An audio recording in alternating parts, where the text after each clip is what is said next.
Hi guys, welcome to your channel Guruji speaks. दोस्तों, आज हम बात करेंगे बिटकॉइन के बारे में। जी हाँ, बिटकॉइन हाल ही में आपने सुना था कि ट्विटर पे एक मास अटैक हुआ था, जिसमें कि जो हमारे बड़े बड़े पर्सनालिटीज़ हैं जैसे कि बराक ओबामा और माइक्रोसॉफ्ट के सीईओ बिल गेट्स, इनके अकाउंट हैक हुए थे। और हैकर ने $1000 बिटकॉइन की फॉर्म में डिमांड किया था, जिसमें कि उसका कहना था कि आप उसे $1000 भेजिए और वो आपको $2000 वापस भेजेगा। तो बहुत से लोगों ने कहा होगा कि बिटकॉइन की फॉर्म में क्यों मांगा जा रहा है ये पैसा। तो आइए आज हम जानने की कोशिश करते हैं कि क्यों, जब भी आजकल ये बड़े बड़े जो हैकिंग अटैक्स हो रहे हैं, रिसेंटली आपने एक स्पाईवेयर के बारे में भी सुना था, क्यों बिटकॉइन की फॉर्म में हैकर्स रैंसम मनी डिमांड करते हैं। तो इसका एक बहुत बड़ा कारण मैं आपको बताना चाहूँगा कि बिटकॉइन जो है वो बहुत ही अनोनिमस है। इसका मतलब कि अगर आप बैंक अकाउंट के थ्रू ट्रांजैक्शन करते हैं तो उसका एक रिकॉर्ड होता है। आपका बैंक अकाउंट नंबर होता है, टाइम स्टैंपिंग होती है, काफ़ी कुछ होता है जिससे कि आसानी से पता लगाया जा सकता है कि ये पैसा किसके अकाउंट में ट्रांसफ़र हुआ है। बट जब बात बिटकॉइन की आती है तो ये सब चीज़ें पॉसिबल नहीं होती हैं। तो आज हम जानेंगे कि ये सब पॉसिबल क्यों नहीं होता है। तो दोस्तों, बिटकॉइन से पहले हम जानते हैं कि बिटकॉइन टेक्नोलॉजी कौन सी यूज़ करता है। तो बिटकॉइन यूज़ करता है ब्लॉकचेन टेक्नोलॉजी। अब ये ब्लॉकचेन क्या है? तो दोस्तों, ब्लॉकचेन पहली बार 1990 में आया था। इसमें कुछ भी नहीं, छोटे-छोटे डेटा के ब्लॉक्स बनाए जाते हैं और फिर उनको जोड़ा जाता है। तो ये बन जाता है ब्लॉक्स चेन। जी हाँ, जो इसके नाम में भी दर्शाता है, चेन ऑफ ब्लॉक्स। और हर एक ब्लॉक के ऊपर टाइम स्टैम्प होता है, जिसे कि बैकडेट में जाके आप चेंज नहीं कर सकते हैं। ब्लॉकचेन टेक्नोलॉजी का ज़्यादा यूज़ हुआ नहीं, लेकिन 2009 के अंदर संतोशी नाकामोटो, जो बिटकॉइन के फाउंडर हैं, उन्होंने पहली बार इस टेक्नोलॉजी का यूज़ किया और उसको बिटकॉइन में इम्प्लीमेंट किया गया। तो दोस्तों, जानने की कोशिश करते हैं कि ये अब काम कैसे करता है। तो जैसा कि आप अपने स्क्रीन पर देख सकते हैं, तो बिटकॉइन के अंदर अलग अलग टाइप के ब्लॉक्स जो होते हैं, उनकी एक चेन बनाई जाती है, जैसे कि आप अपने स्क्रीन पे देख रहे हैं। तो हम ले लेते हैं ब्लॉक 1, ब्लॉक 2 और ब्लॉक 3। अब यहाँ पर हर एक ब्लॉक के अंदर तीन प्रकार की डेटा स्टोर होती है। तो वो किस किस क्या क्या डेटा होंगी? एक तो डेटा जो अंदर है, दूसरा आपका होता है हैश, और जो तीसरी चीज़ रहेगी वो रहेगी आपकी, वो हैश ही होगा आपका, लेकिन आपके प्रीवियस ब्लॉक का हैश होगा उसके अंदर। फॉर एग्जांपल, अगर हम 2 नंबर ब्लॉक की बात करें तो 2 नंबर ब्लॉक के अंदर एक्चुअल डेटा, उस डेटा का हैश और ब्लॉक नंबर 1 का हैश होगा। अब ये हैश क्या होता है? तो दोस्तों, हैश एक तरीके का फिंगरप्रिंट लगा लीजिए।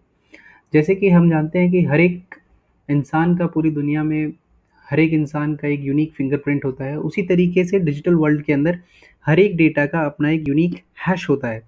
अगर डेटा चेंज होती है तो ऑटोमेटिकली उसका हैश भी चेंज हो जाता है। तो इस तरीके से डेटा की इंटीग्रिटी को मेंटेन किया जाता है। अब इसी को ब्लॉकचेन टेक्नोलॉजी कहा गया है। अब बिटकॉइन के अंदर डेटा क्या होती है? डेटा होती है बिट सेंडर का एड्रेस, रिसीवर का एड्रेस और जो अमाउंट ऑफ मनी है वो। तो ये तो हो गई डेटा उस ब्लॉक की। फिर इस डेटा के ऊपर का हैश और एक हैश प्रीवियस ब्लॉक का। तो अगर आदमी, कोई भी व्यक्ति, कोई भी हैकर बीच वाले ब्लॉक, जो भी इंडिविजुअल बीच का कोई नोड के अंदर कोई बीच वाले ब्लॉक में अगर कोशिश करता है डेटा को मैनिपुलेट करने के लिए, चेंज करने के लिए, तो क्या होगा दोस्तों? हैश चेंज हो जाएगा, तो ऑटोमेटिकली वो ट्रांजैक्शन फेल हो जाएगा। तो किसी भी प्रकार की, क्योंकि इसमें डेटा इंटीग्रिटी के साथ अगर कोई चेंजमेंट होती है तो वो डिटेक्ट हो जाती है। अगर वो ब्लॉक के साथ कुछ भी छेड़छाड़ करता है तो उस ब्लॉक का हैश चेंज हो जाएगा। और जैसे कि अगर 2 नंबर ब्लॉक के साथ कुछ चेंजमेंट होती है तो 3 नंबर ब्लॉक के पास ऑलरेडी 2 नंबर ब्लॉक का हैश है, तो उसे पता चल जाएगा कि जी हाँ, चेन के अंदर ज़रूर कुछ गड़बड़ है और वो ट्रांज़ैक्शन सक्सेसफुल नहीं होगा। तो ये तो हो गई ब्लॉकचेन टेक्नोलॉजी, और इसीलिए दोस्तों ये टेक्नोलॉजी इतनी ज़्यादा सिक्योर है।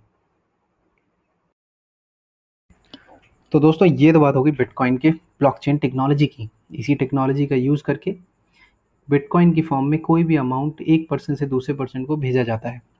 अब जानते हैं कि एनोनिमस क्यों है। तो गाइज, जब भी आप किसी को बैंक अकाउंट में पैसे ट्रांसफ़र करते हैं तो आपको उसका बैंक अकाउंट नंबर पता होना चाहिए, आईएफएससी कोड पता होना चाहिए और बैंक अकाउंट होल्डर का नाम पता होना चाहिए। बट बिटकॉइन में इन सब की ज़रूरत नहीं है, क्योंकि बिटकॉइन में जब भी आपको किसी को कोई भी अमाउंट ट्रांसफ़र करना होता है तो उस टाइम उसी समय उस व्यक्ति को एक टेम्पररी एड्रेस अलॉट होता है। सपोज़ पर्सन बी को अगर मनी रिसीव करनी है, अमाउंट रिसीव करना है, तो उसी टाइम उसे एक टेम्परेरी एड्रेस अलॉट किया जाता है और जो सेंडर होता है वो उस एड्रेस पर उसको बिटकॉइन्स ट्रांसफ़र कर देता है। जैसे ही ट्रांज़ैक्शन सक्सेसफुल होता है वो एड्रेस डिस्ट्रॉय हो जाता है या फिर हो सकता है थोड़े टाइम बाद वो किसी और को अलॉट हो जाए। और ये सब जो हो रहा है ये बहुत ही बड़े ब्लॉक्स जो चेन डेटा की चेन में जुड़े हुए हैं उनके थ्रू हो रहा है, जो कि वर्ल्ड वाइड फैले हुए हैं। ये एक डिस्ट्रीब्यूटेड नेटवर्क है जो पूरी दुनिया में फैला हुआ है, जिसे हम नोड्स कहेंगे। तो एक तरीके से ये करोड़ों नोड्स के थ्रू होता है। और सिंस वो एड्रेस अभी डिस्ट्रॉय हो चुका है तो उसका पता लगाना भी नामुमकिन है।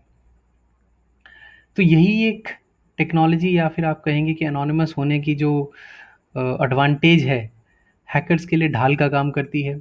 इसीलिए हाल ही में आपने जो मैंने स्पाईवेयर की बात की थी, जिसमें कि हैकर्स ने लोगों के कंप्यूटर को एक वायरस के थ्रू एन्क्रिप्ट कर दिया था पूरे डेटा को, और फिर डिक्रिप्ट करने के लिए बिटकॉइन की फॉर्म में रैंसम मनी की डिमांड की गई थी। यही वो एनोनिमिटी और एनोनिमस टेक्नोलॉजी है जो कि हैकर्स यूज़ करते हैं और उन्हें पता है कि वो पकड़े नहीं जाएँगे।